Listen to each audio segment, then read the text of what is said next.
Good morning. Ayan. Sagutin natin itong tanong ni Madam.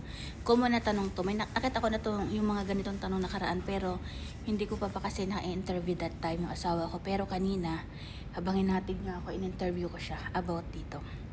So, sagutin natin tanong ni Madam. Di ba sis, kapag kasal na ang Indian Punjabi sa India din, di ba babae ang nagbibigay ng dowry pero ibalik daw pag mag-divorce sila ng asawa na, yun bang dowry? Yung babae ang magdi-divorce. Okay. Sagutin ko to, ma'am. Tinanong ko to one by one sa asawa ko. Sabi ng asawa ko, ano daw, sa buong India, ang maliban sa Christian, okay, sa Muslim at saka sa Hindu, normal po daw ang dowry. Okay, normal. Pero hindi kami sure sa Muslim. Ang sabi ng asawa ko, sa Muslim daw ay iba yung law nila. Okay?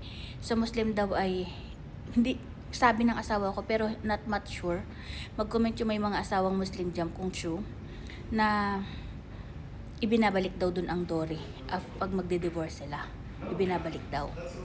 Pero pag sa Hindu, sabi ng asawa ko, hindi daw mandatory. Good morning!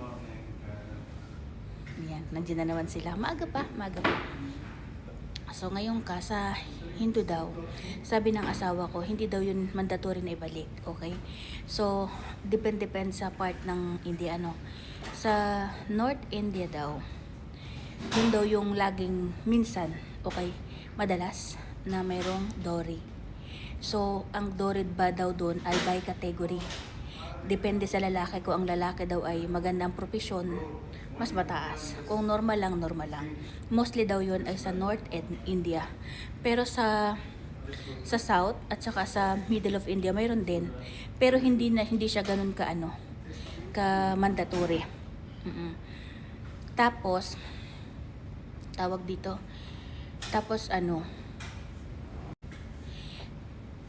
pag sa Hindu daw, hindi daw yun kailangan kung halimbawa magdi-divorce yung mag-asawa.